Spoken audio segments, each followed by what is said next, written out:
जय रघुनंदन रघुकुल चंदन, अभिनंदन सादर अभिनंदन। शिष्यों, आज से मेरे ये नए चारों शिष्य तुम सबके साथ पढ़ाई करेंगे।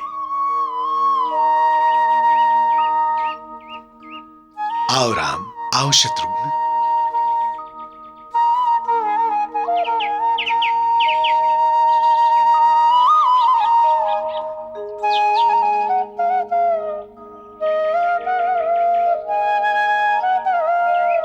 हमें मार्ग नहीं देंगे?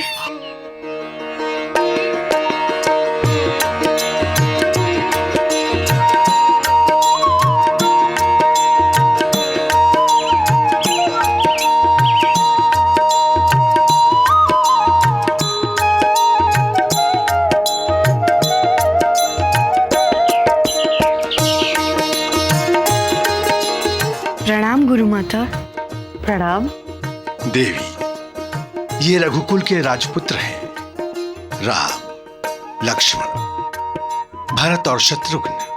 तुमने मुझे गुरु माता क्यों कहा राम? क्योंकि आप गुरु माता हैं। परंतु तुमने मुझे पहचाना कैसे? आपकी आंखों से। हमें देखकर आपकी आंखें वैसे ही छलक पड़ी जैसे हमारी माँओं की छलक पड़ती है। देवी, मैं अपने शिष्यों को आपके पास आपकी ममता, आपके वात्सल्य का अनुभव कराने के लिए नहीं लाया हूं। कल से मेरे ये शिष्य शिक्षा का श्री गणेश करेंगे, गुरुकुल के नियमों से अवगत करा दे, इसीलिए आपके पास लाया हूं। जी, आओ पुत्र, मेरे साथ आओ। चारों युवराज हमारे बिना आश्रम में रह पाएंगे?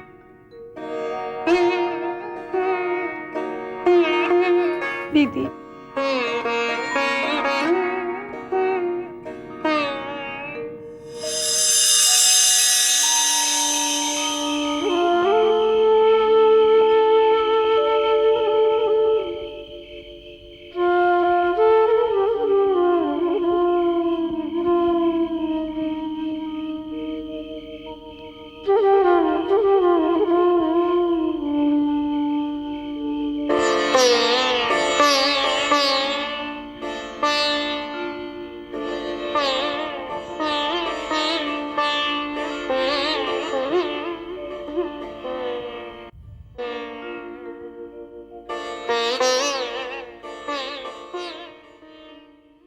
क्या बात है शत्रुघ्न, यहाँ क्यों बैठे हो? मुझे माँ की याद आ रही है। मुझे भी। तो चलो ना माँ के पास जाते हैं। नहीं जा सकते। क्यों? हम यहाँ गुरुकुल में शिक्षा लेने आए हैं। मुझे शिक्षा नहीं लेनी, मुझे माँ के पास जाना है। नहीं देवी। परंतु स्वामी। देवी, गुरुकुल में आने वाले हर विद्यार्थी की पहली संध्या महत्वपूर्ण होती है। ये पहली संध्या कई विद्यार्थियों के लिए घर की यादें लेकर आती है और उन्हें बेचैन कर देती है। परंतु जीवन यादों पर नहीं जिया जा सकता। इस पहली संध्या पर हर किसी को विजय पाना आवश्यक है और मुझे पूर्ण विश्वास है कि राजकुल के ये नन्हे मुन्ने राजपुत्र विजय अवश्य पाएंगे। अन्यथा एक कर्तव्यपरायण, एक कठोर राजा का निर्माण कैसे होगा? मैं माँ के पास जा रहा हूँ।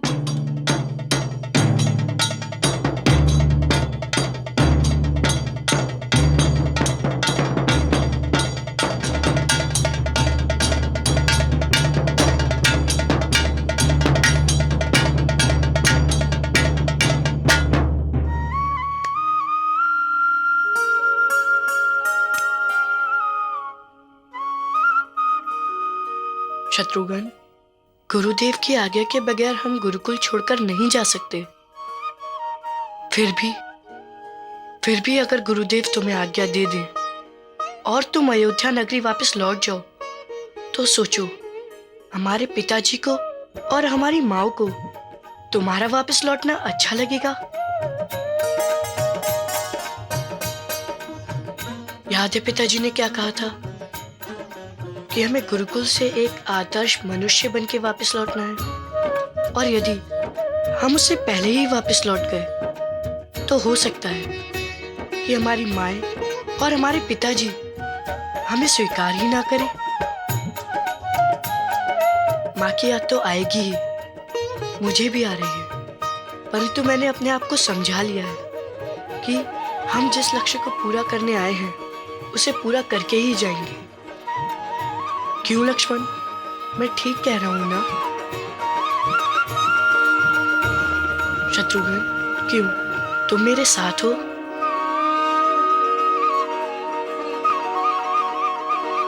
इतनी कम आयु और इतनी अच्छी बातें करना। राम बहुत समझदार है। कल से हमारी शिक्षा आरंभ हो रही है। कल का सूर्योदय हमारे जीवन के लिए एक नया सूर्योदय होगा। आओ चलें।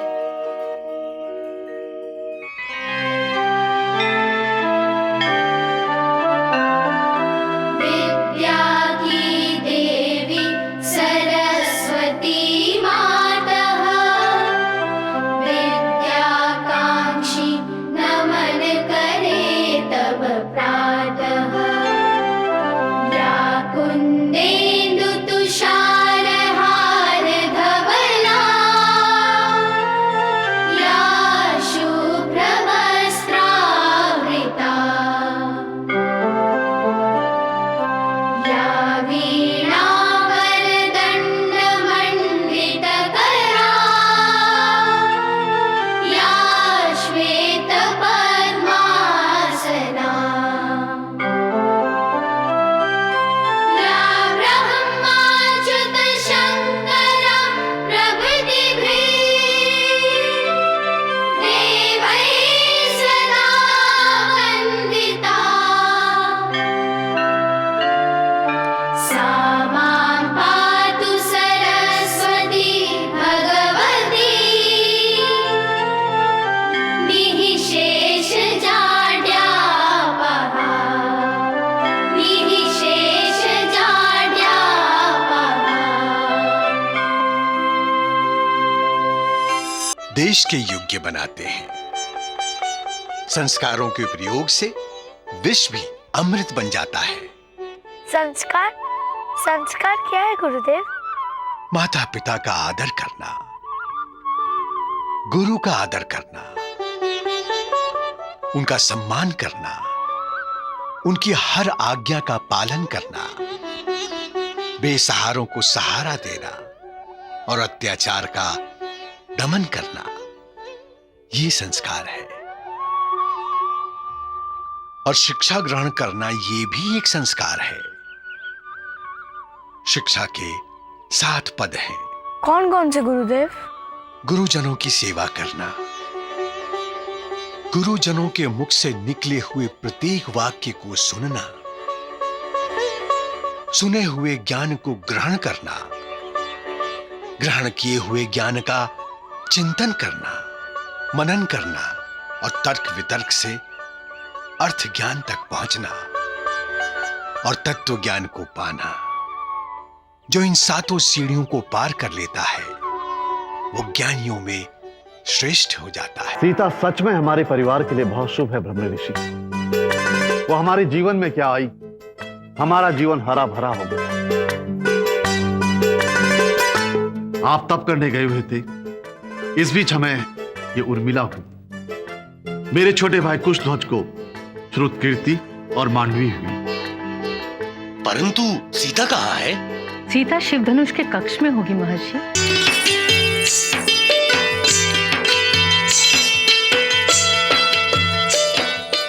कुशध्वज। जी भैया। सांकाशी नगरी के राजा सुधनवा आज के विशेष अतिथि हैं। जानता हूं। इनका विशेष ध्यान रखना। आसन कर।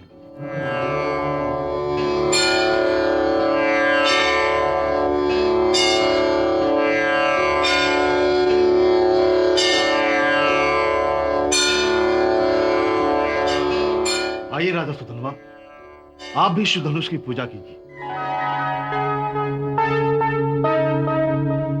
महाराज, आपने मुझे शिव धनुष पूजा में सम्मिलित होने के लिए बुलाया।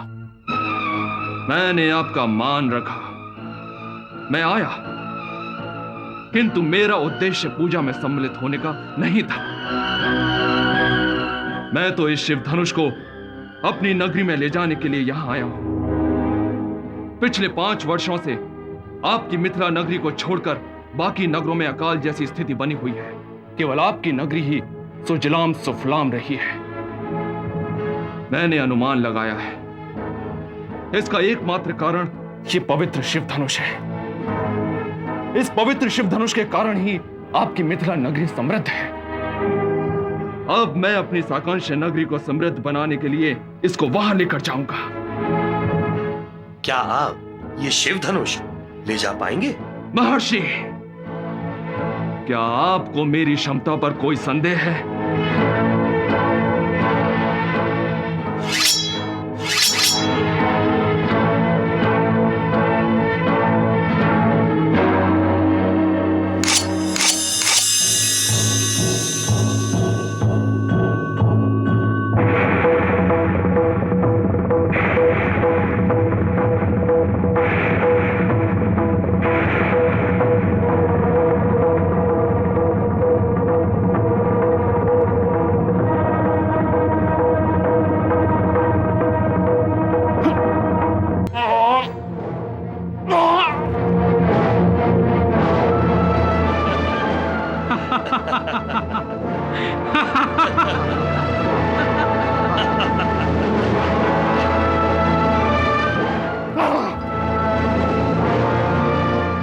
राजा सुधनवा, शिव धनुष की यही विशेषता है, इसे कोई उठा नहीं सकता। तो आपने मुझे पहले क्यों नहीं बताया?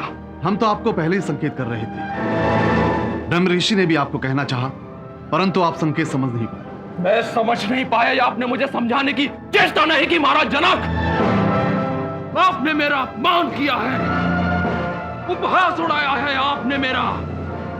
मैं इसका प्रतिशोध लेकर रहूंगा।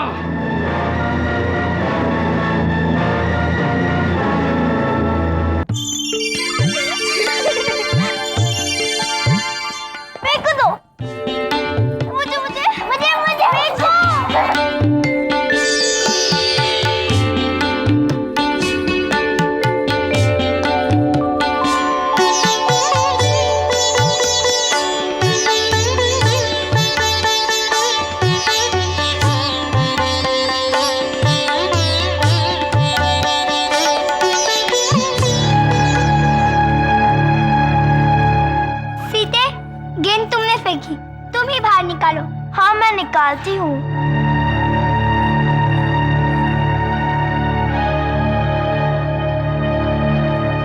तुम तीनों खड़ी खड़ी क्या देख रही हो? सहायता करो मेरी, मैं अकेली नहीं खेल रही थी, तुम भी मेरे साथ थी। हाँ श्रुतकीर्ति, मांडवी, हमें गेंद को निकालने के लिए इस गाड़ी को धकेलना होगा। हाँ हाँ, गेंद तो गाड़ी के नीचे है। तुम इसे धकेलो, मैं नीचे से गेंद निकालती हूँ।